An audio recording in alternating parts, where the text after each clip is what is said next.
Okay, so second day back. So this is Thursday last week. We first things first. Hit the gym again early in the morning. So the way it works is that I'll go at 4:30, come back at about 5:15. I'll leave at about 5:15, get home about 20 past.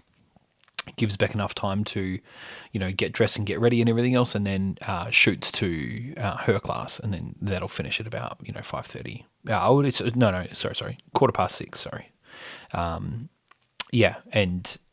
So we hit the gym again, and Beck was feeling pretty worse for wear. Obviously, second day in, DOMS are starting to set in. I'm feeling pretty sore myself, but it feels good. Like, it feels really good to be there.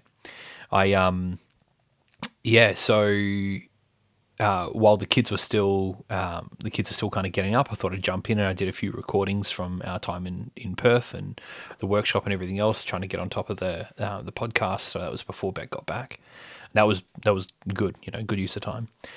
Mates of ours, it's pretty cool. They're kind of doing the big dream where they've got a couple properties and that, and they sold one of them, and then just went, you know what, bugger it, we're not getting any younger.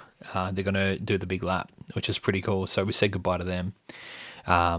They came through and caught up with us, and then packed up their stuff and shot off, and it's been really cool. Hey, so it's been awesome to watch them go on their journey and do their thing.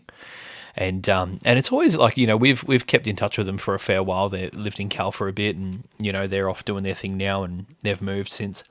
And it's been really cool to kind of like follow their journey and follow their growth as well, and kind of share our journey with them along the way. And they're at this point where they're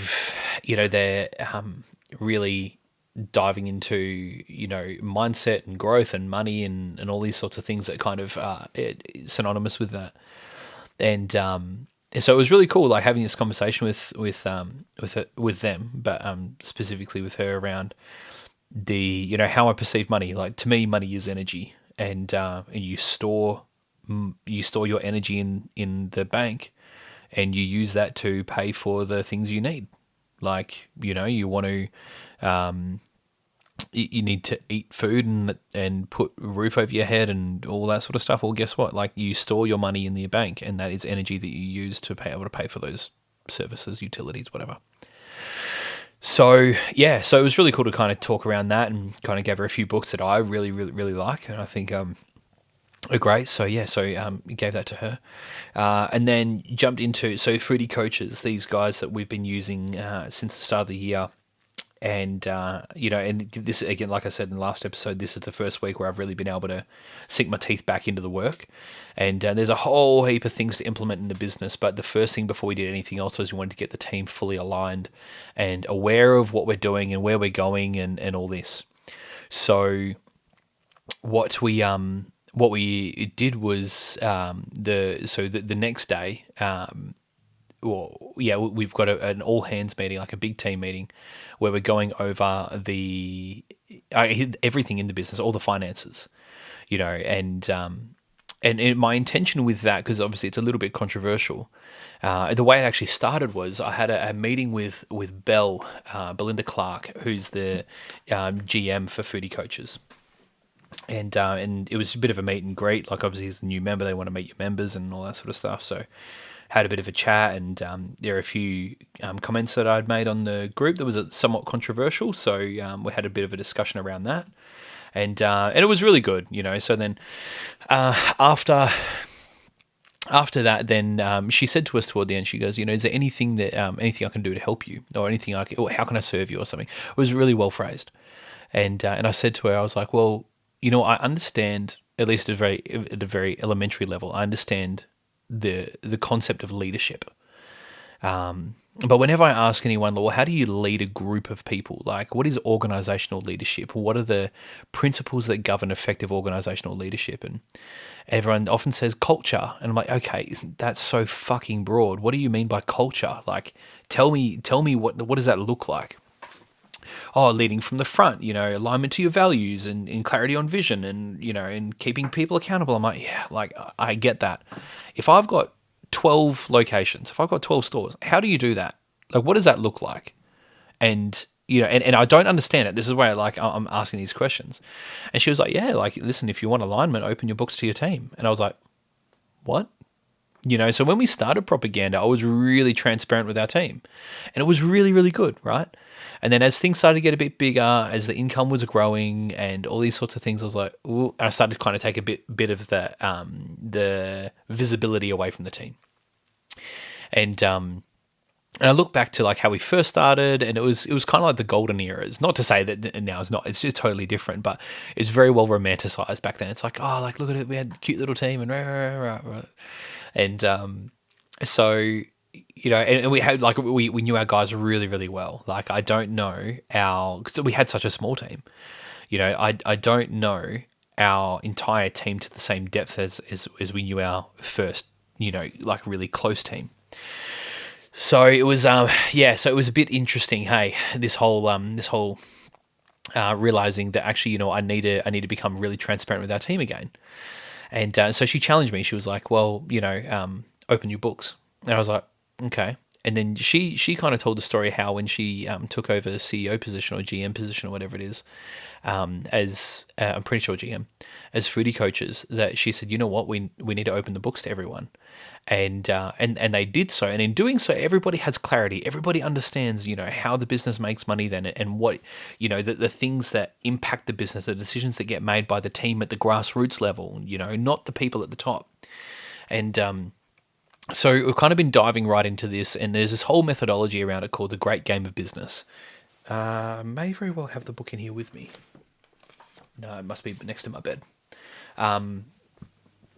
And I know a few episodes I've been talking around this, but the Great Game of Business, really, really, really cool stuff. Hey, it's not just about opening the books to the team and just saying, hey, like here it is, but also opening the books and then just saying like, okay, now the best analogy that I've heard is you open. It's like as a business owner, your whole team are bowling, okay. And I'm off to the side of the lane, and I can see what everyone's scoring, but there's a curtain in front of the lane, and no one else gets to see behind the curtain except me, or maybe like the manager gets a little peek every now and then, right? And they're sending the balls down the lane, and I'm like, okay, guys, we need to hit a strike, and they go, yeah, for sure, really enthusiastic. Send the ball down the lane, and then, and it's like 5 pins. And I'm going, oh, okay, cool. So what happened was we need to kind of come over this side, send the ball again, and you need to do it faster. And they're like, yeah, sweet. And it's like 7 pins. And I'm like, okay, so what we need to do is we need to like put a bit more spin on it and do this, and then let's do it again. 6 pins. And we're like, and they don't know what they're scoring. And I'm not telling them. I'm just telling them what that needs to change the score they don't know about. And so the whole methodology is around this whole like giving total clarity to the team, and then giving them the power and empowering them to be able to make the decisions. Because I'm not at the front line. I'm not seeing the coffees they're making. I'm not seeing the production that's getting done. I'm not seeing the cleaning that's getting done. I'm not seeing all these sorts of things. And there has to be a way to get the buy-in from everyone. And the way I figure is that there's 2 ways to scale. We can scale by way of making another like coffee club or another Gloria Jeans or whatever, where we've got, pretty good product market fit. We buy right locations, we, relatively decent customer service, and we've got a good, atmosphere and customer service protocol. Let's call it that. So tick, tick, tick, tick, tick, tick, tick. And yeah, sure. We'll turn over a little bit. Or not turnover, we'll net a little bit, and we'll probably be profitable. But the return on cash on that is probably going to be pretty low. Versus, I can open up the books to the team, and I can say, hey guys, here's how we're genuinely tracking. Here's how things really, really look. This is our net position right now. And we play this really, well, actually, sorry, yeah. I won't get ahead because that's for the next episode. Hang on, sorry. I'm just looking at my notes. Oh, yeah, that's right. That was a separate point. So yeah, so anyway, so I caught up with Michelle and Ben, these two coaches within the program, and they kind of gave us a whole list of things to tackle, and they were touching base. I was like, hey guys, listen, like I've literally, this week is the first week I've been able to sink my teeth back into the business. I've been very intentional about prioritizing my time with Beck and the kids and making sure she's supported. And they're like, yep, totally understand that. So, but now, and the other thing I said was, I was like, also, I've been realizing this whole methodology is there, and we've been working with a lady who all she does is implement these systems and strategies in businesses. She's based over east, and so I've been working with her for the last probably like week and a half, 2 weeks, strategizing exactly how it rolls out in our business. And I just said to him, I was like, before we really start implementing all these things from their recommendations, and I want to make sure we've got the whole team alignment rather than just going, hey guys, here's what we've changed. Cool. Going like, hey guys, now that they see the whole financial position and they see where we're at, they see what we're doing, and then be able to go, okay, you know what, we're changing the menu because we want to boom, boom, boom, boom, do this and achieve that outcome. We're changing this specific process in how we operate because boom, boom, boom, boom, this is going to be the outcome.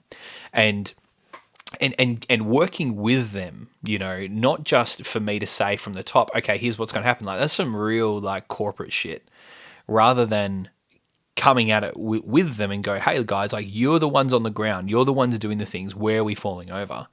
And getting their buy-in. Obviously, I see the whole picture and I understand a lot of the picture, but I don't see the nuances, and the details matter more than the big things every time. Like, the small things matter more than the big things, and so getting their buy-in so they understand it. Now, with respect to the buy-in, yeah, we are going to be rolling out a profit share structure, but that's going to be about 12 weeks away. So there's a lot of nuance to that rather than just being really cut and dry. And there's a lot of things. There's actually a bloke who I was able to jump on the phone with him, and he's based in Darwin, and he's got the structure. What he described to me was very similar to what I was thinking about doing. And speaking with this lady Sue, she's said, no, like, you want to do it this other structure. There's about 3 primary ways to do this whole bonus structure thing. Nonetheless, it's all predicated on the fact that before any bonuses are able to be distributed, that there's a minimum profit target that we have to hit for the business to be sustainable and healthy. To be able to build some cash reserve, have money to reinvest, pay shareholders, all that sort of stuff. And if we don't have that, if we don't reach those targets, well, we actually can't distribute profits, because then we're going to be detrimental. And if that happens, everyone loses their jobs, and that's shit. So, so being very intentional about how we go about that. And so it was great. And again, this guy is an absolute legend. So I was on the phone with him, chatting with him around, what does your structure look like? And one thing I really like about him is he seems to be a very pragmatic businessman. And he just said outright, he's just like, listen, like, I've done 15 years flogging my hole out, and truth is, I want to get paid well. So that's also why this is my profit point. And for those who have listened to the early episodes with our story, you'll also understand our journey, and that, yes, we did sell our house so that we had because we needed a different house for the kids to accommodate, like getting some fresh air and stuff. However, we were not blind to the fact that we'd also need the money to scale the business. So we did that. And truth be told, I really wouldn't mind that money back in my pocket at some point. Like, we took the risk, and the risk is still in the process of paying off. And when you sell, you take a risk like selling where your wife and children sleep. Like, shit's scary, So yeah, I wouldn't. And the other thing as well is I'm going to make it very clear to our team and just say, hey, listen, if you want to go down the path of business ownership, I believe in business. If you want to go down the path of business ownership, I am more than happy to have a conversation around that. So I don't think that I don't want people to continue to work for me. and you work in our team, I want them to go and build their own journeys in their own lives, and I want to be able to support people on that. I think them going further than us is very, very important.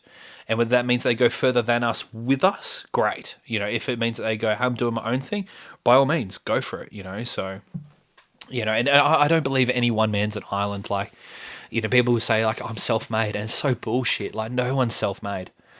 And, if the only way you're self-made is if you learn all your lessons yourself. You don't learn from your parents. You don't learn from, maybe people, they misinterpret being self-made as having the capacity to have made their own decisions. Sure, that's fine. But you didn't go and test all the possible outcomes. You did what you thought was best, which, depending on the outcome, maybe was the right decision, based on the information that people around you gave you. You're not self-made. I'm not self-made. I am so conscious I'm not self-made. And we went and borrowed 90 grand to be able to start propaganda. So we had to go down to go up.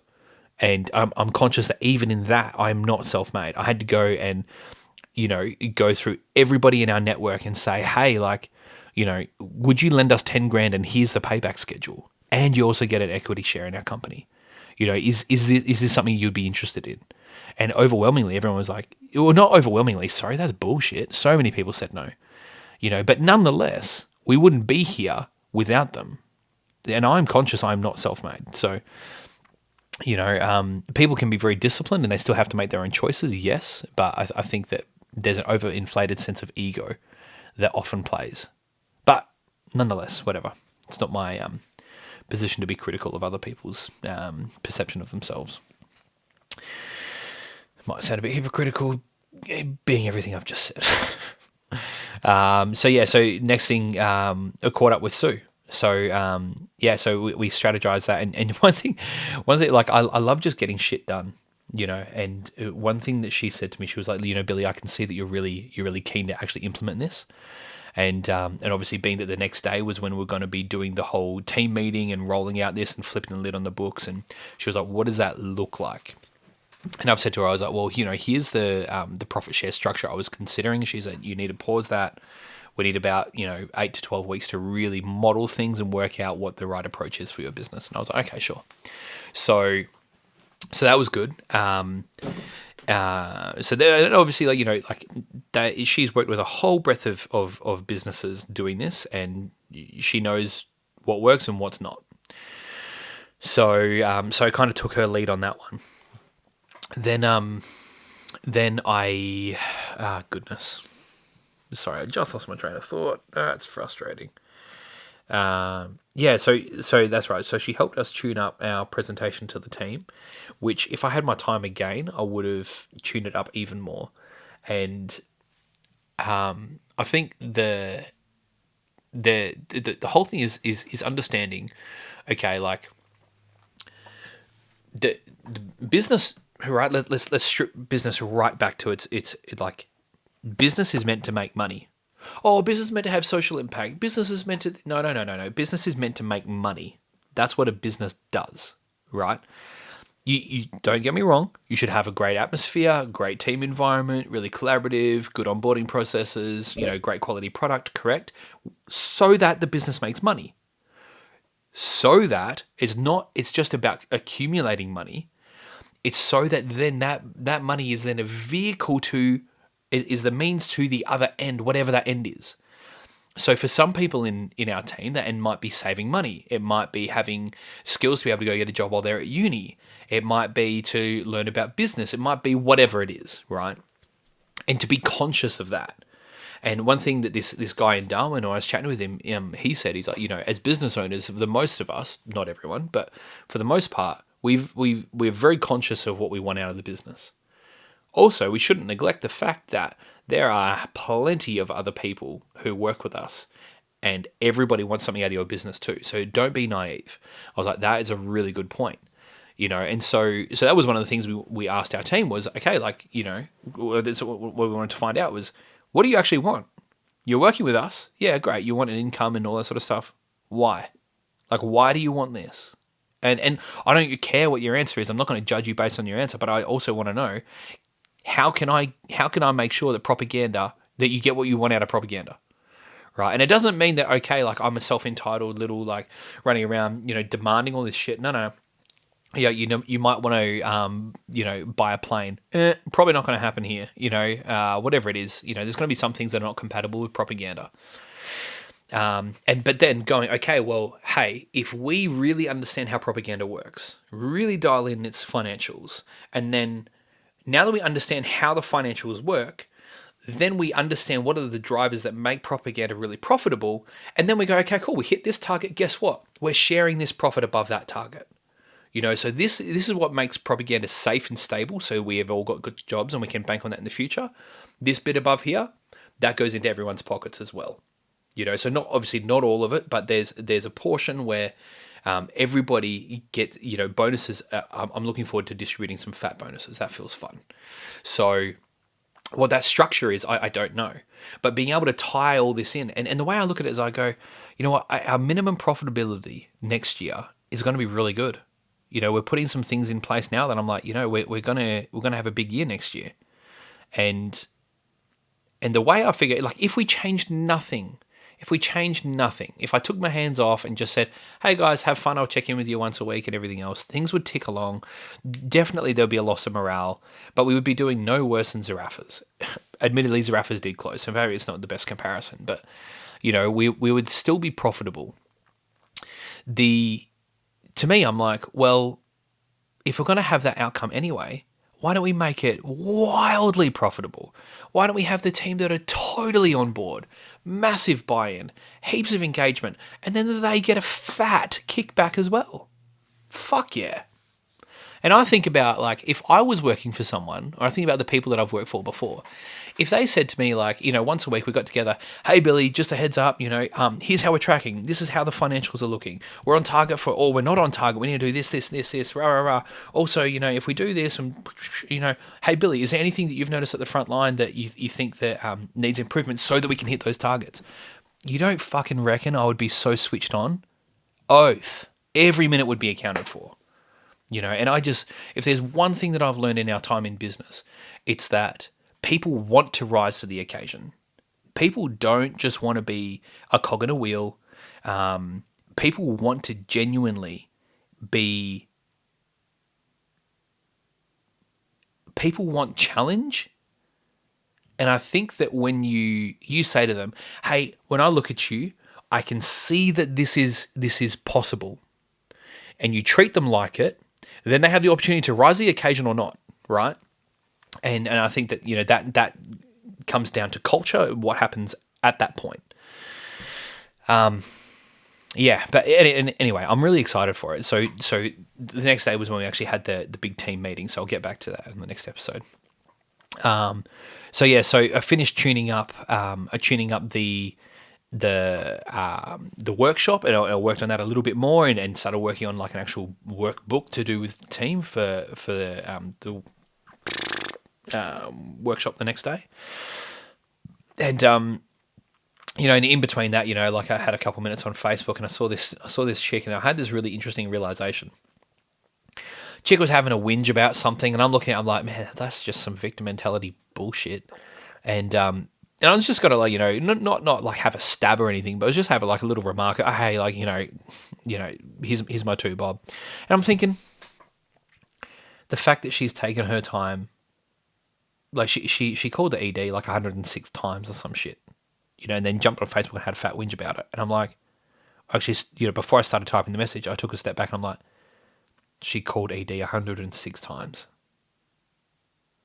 and then she had the time to get on Facebook and do it. And I'm just like, I'm just not gonna bother interacting with this chick.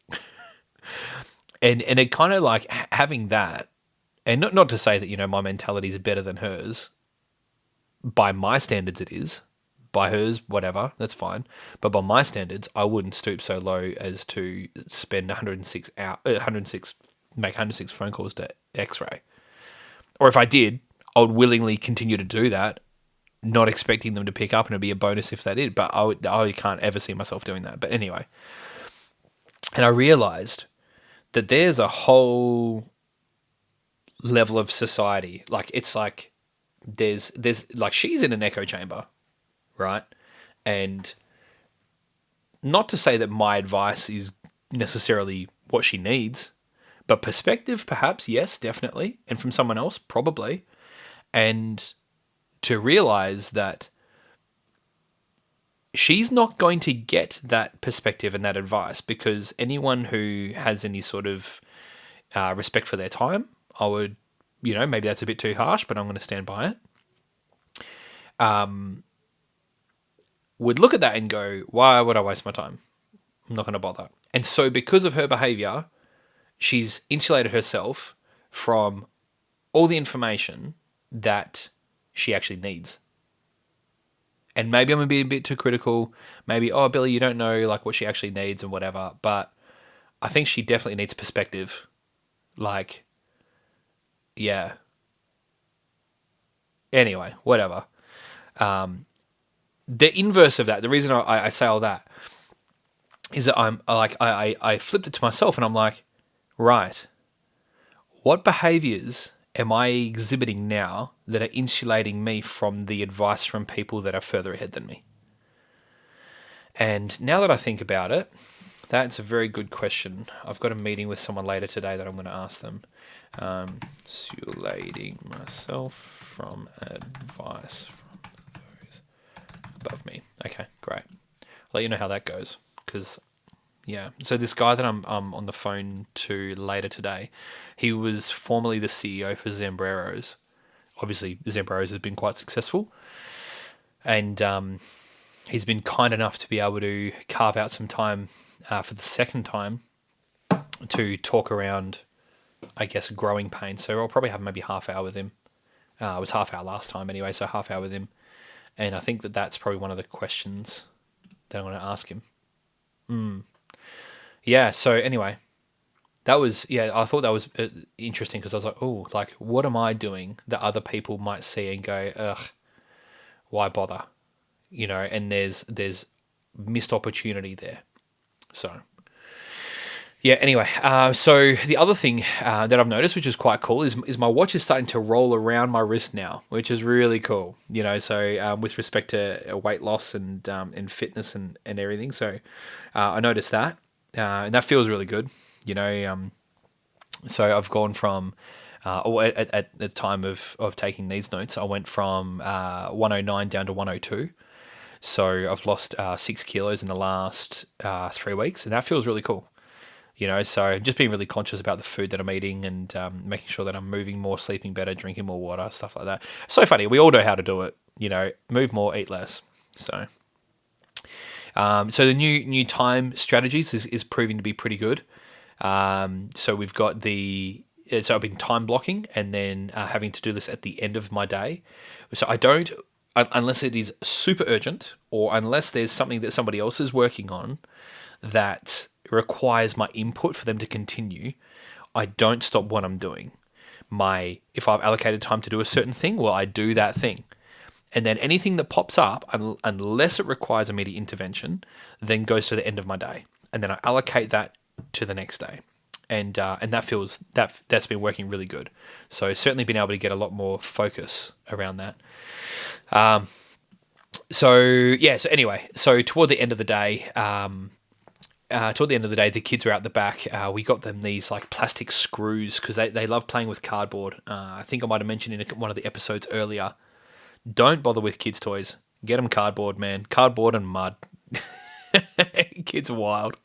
So a little while back, Rochelle, who's my mother-in-law, they've got Toy World. She came and dropped off some boxes for the kids. And so we've got these screwdrivers, and they're really big, burly screws, and you just screw them straight into the cardboard. And it's and that's been good. So they made this whole shop out the back, and so they went out there, and Lexi had this shop. She said, "Oh, Dad, you can be in the shop." I was like, "Oh, okay, cool. Like, what are we selling?" Well, we sell coffees, lollies, cups, and taps, like as in like sinks. I was like, yeah, righto, sweet, whatever. And this is what I love about kids, man. The creativity is so good. And the currency we were using was crayons, and it's just, You can't beat kids. Hey? I think there's one thing I've really enjoyed about having kids is that you realize what creativity you're reminded. You're reminded what creativity really is, and there's no limit. Like with my adult mind, I never would have thought to put coffee, lollies, cups, and taps into an imaginary shop. Yep, that was totally acceptable. So it's hilarious. So that was really, really cool. While we were in Perth, we actually had a mate of ours. We've got rainwater tanks that we've hooked up to the roof.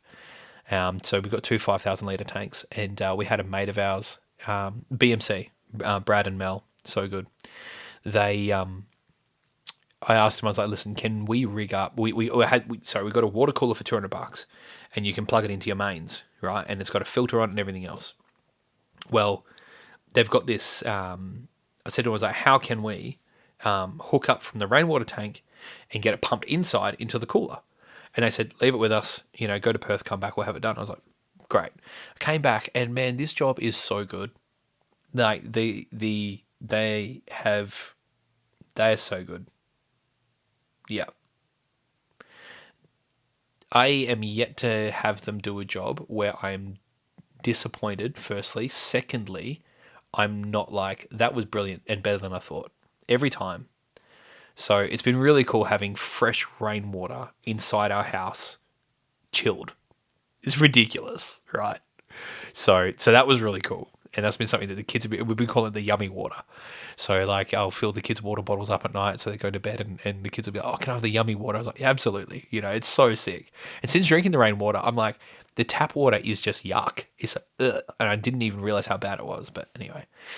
So last thing I did, I actually I was up pretty late that night because I was working on the family crest. So it was this book that I read a little while ago called Boundless Parenting. And in that, it's a little bit like Tim Ferriss's Tribe of Mentors, where he asks a whole heap of people that he admires in a certain domain. In this domain, it's parenting. Ben Greenfield wrote the book, and it's a good audio book. It's very long; it's like 18 hours or something. But there's a real breadth of advice and perspective and experience and approaches. And there are a few things that I noticed around. There are a lot of families, or at least what resonated with me at least, a lot of families were really explicit around their values. Like they actually had them written down. The kids knew their values. They've got a vision for their family. And in some instances, they had like a whole crest and a motto and everything. And I was thinking, oh, it's a bit shit, bit gay, don't you reckon? And then I started thinking about it. And I was like, well, you look at like all the like monarchies, you got like in Ireland, you've got like your Murray families, your O'Toole families. In Scotland, you've got your Thompsons, your Campbells, and they've all got family crests, and they've all got flags, and they've got mottos, and they've got values and things that they live by. And I'm going, okay, so maybe it's not weird, maybe it's just foreign to me.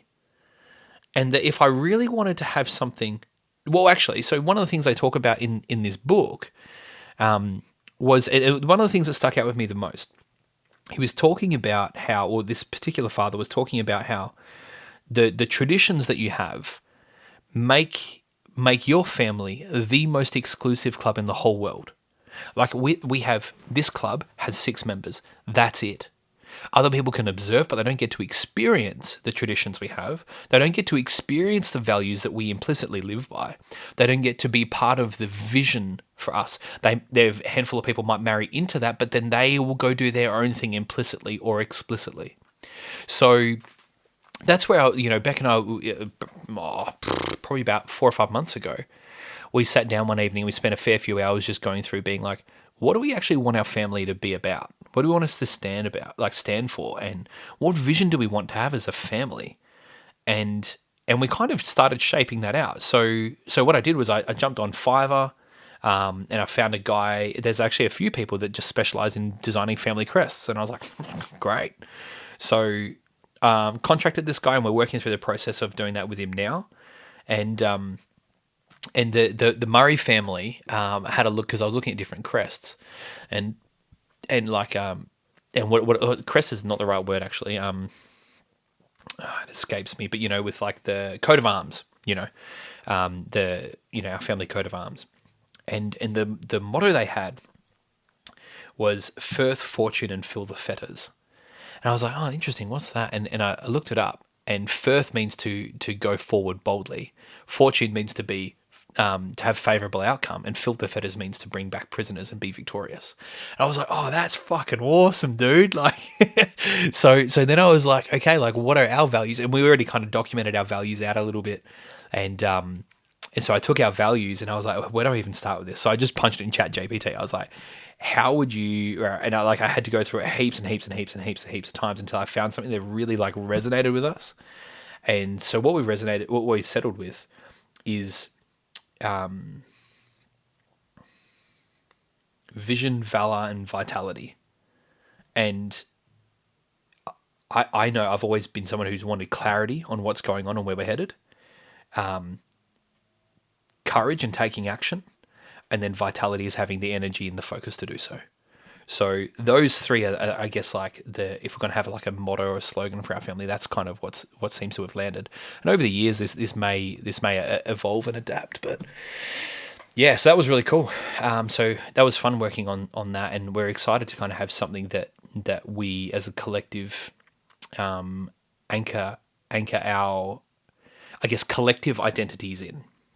And it doesn't, and my caveat to that is a collective identity is different to an individual identity. And one of the values that we noticed, Beck and I have, is that we want to champion the individuality of the people in our family.